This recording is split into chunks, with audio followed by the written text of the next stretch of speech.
कौवे। एक पेड़ पर बहुत सारे कौवे एक साथ रहते थे। वे किसी को भी अपने पेड़ पर आने ही नहीं देते थे।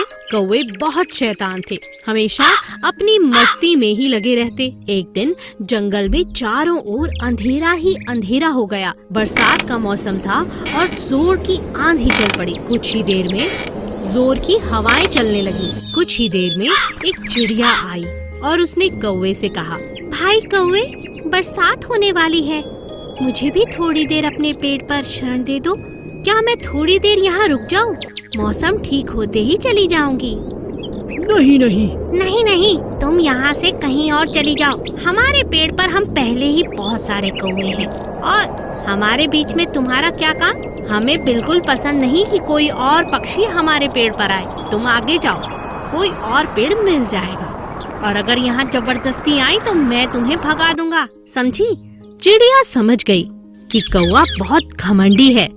बेचारी चिड़िया आगे उड़ती गई और इसे एक छोटा सा पेड़ मिला, मगर उस पेड़ के अंदर बहुत गहरी एक जगह थी जहाँ जाकर वह छिप गई। कुछ ही देर में जोर की बरसात होने लगी और बरसात के कारण सभी पेड़ इधर उधर गिरने लगे।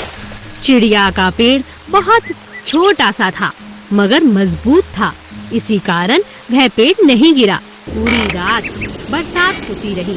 जब सुबह हुई तो चिड़िया ने देखा कि सारे कौवे नीचे पड़े हुए थे, क्योंकि ओलों की मार के कारण सारे कौवे उस पेड़ से नीचे गिर गए थे। एक कौवे ने चिड़िया को देखा और बोला, तुम यहाँ पर थी, तुम्हें कुछ नहीं हुआ? हमें देखो, कितनी चोट आई है। आंधी और ओलों के कारण हमारा पेड़ गिर गया और हमें बहुत चोट आई है। भगवान ने मुझे सहारा दिया। भगवान के भरोसे ही मैं इस पेड़ पर रही, इसी कारण मैं आज भी जिंदा हूँ। मुझे तो एक खरोंच भी नहीं आई। तुमने तो मेरी मदद भी नहीं की, इसीलिए भगवान ने तुम्हें दंड दिया है। चिड़िया की बात सुनकर कौवे बहुत शर्मिंदा हुए। हमें माफ कर दो, आगे से हम भी बाकियों की मदद करेंगे। नादान हिरन। एक हिरन था